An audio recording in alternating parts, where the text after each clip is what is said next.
Olá pessoal, tudo bem com vocês? Eu me chamo César Teixeira Pacheco, sou estudante de Engenharia Elétrica da Universidade Federal de Santa Maria, campus Cachoeira do Sul.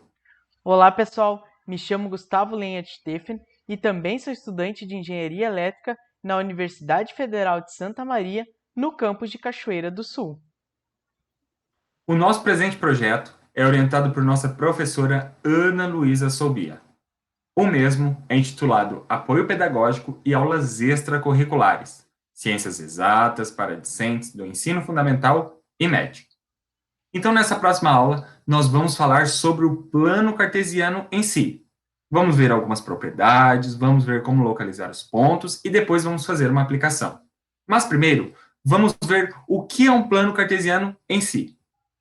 O plano cartesiano é a formação entre duas retas perpendiculares, ou seja, quando essas duas retas possuem um ângulo de 90 graus entre si.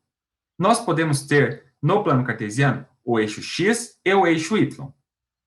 Podemos também numerá-los de acordo com a distância, podendo ser 1, 2, 3, 4, 5, 6, etc., sendo a origem sempre numerada em zero. Mas para que serve o plano cartesiano?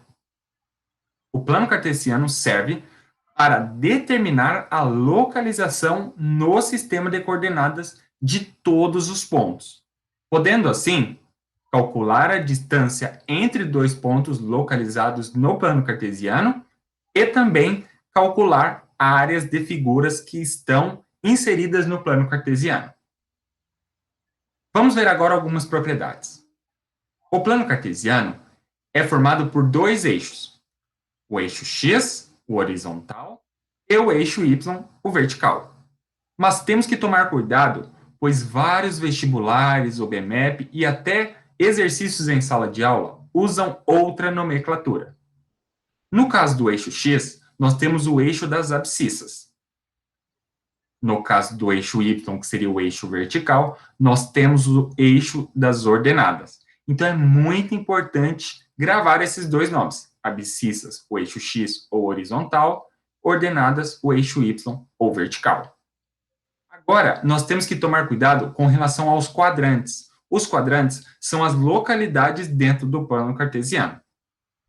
Essa numeração é feita de acordo com o anti-horário do relógio.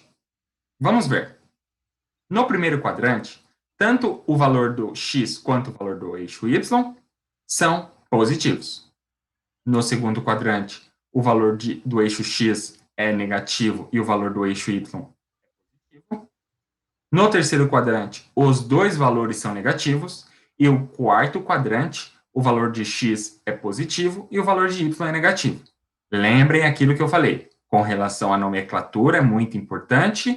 E com relação à numeração dos quadrantes, que sempre segue a orientação anti-horária.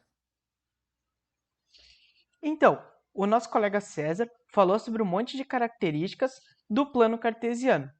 Mas e afinal, como que a gente coloca um ponto no plano cartesiano? Então, todo ponto ele é indicado a partir de suas coordenadas, que são representadas a partir de um par ordenado.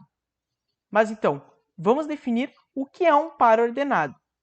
Um par ordenado é onde nós temos a localização do ponto no eixo x e no eixo y, sempre respeitando essa localização. Então, no x nós temos a abscissa e no y a ordenada.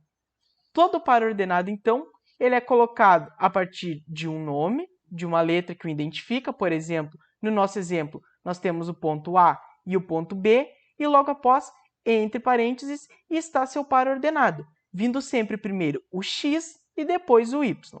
Mas então, vamos aplicar os nossos exemplos. O ponto A tem o par ordenado 2 e 3. Então, nós sabemos que ele está localizado no eixo x, no ponto 2. Então, nós vamos tratar uma reta perpendicular ao eixo x no ponto 2. E o ponto y é 3. Então, novamente, vamos traçar uma reta perpendicular ao ponto 3 do eixo y. E assim, aonde a gente encontrar o cruzamento dessas retas, vai estar localizado o nosso ponto A. Como a gente pode ver, o nosso ponto A está no primeiro quadrante. Vamos agora fazer o nosso exemplo B. A gente pode ver que no x ele está localizado em menos 3. Logo, vamos fazer uma reta perpendicular ao eixo x lá no ponto menos 3. E a mesma coisa para o eixo y, agora, no caso, no menos 4. E, novamente, aonde essas duas retas se interceptarem, nós teremos o nosso ponto B. Viram como é bem fácil a gente localizar os pontos dentro de um plano cartesiano? Não tem erro, é só traçar as retas e, na sua intersecção, marcar o ponto. Vamos agora fazer um exemplo prático, bem legal, descobrindo o Brasil, para que a gente treine a nossa localização com relação ao plano cartesiano. A gente sabe que o Brasil possui 27 unidades federativas, sendo 26 estados mais o Distrito Federal. Então, o que o problema nos pede é que, analisando o mapa do Brasil, indicar a localização dos pontos marcados e o estado correspondente. Nós vamos começar, então, da direita para a esquerda, de cima para baixo. O nosso primeiro ponto, a gente pode ver que fica localizado no estado do Amazonas. E nós podemos escrever, então, o seu par ordenado a partir de qual o valor de x dele? A gente pode ver que é 1, e o valor de y é 4. Então, o nosso par ordenado fica 1,4. O nosso segundo ponto está lá representado no estado do Piauí. E, novamente, o seu par ordenado vai ser no x, a gente vê que ele está no valor 5 e no y ele está no valor 4. Logo, nosso par ordenado é 5,4. O nosso terceiro ponto, mais para baixo, está localizado no estado de Minas Gerais.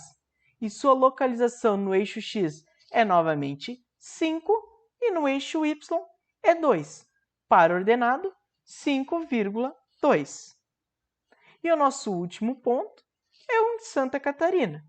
E a gente pode ver que no eixo x ele está localizado no 4 e no eixo y ele está localizado em 1. Assim, o seu par ordenado é 4, que corresponde ao x, e 1, que corresponde ao y.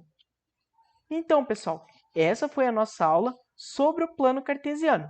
Espero que vocês tenham aprendido bastante e não se esqueçam que a nossa próxima aula será sobre probabilidade. Até lá!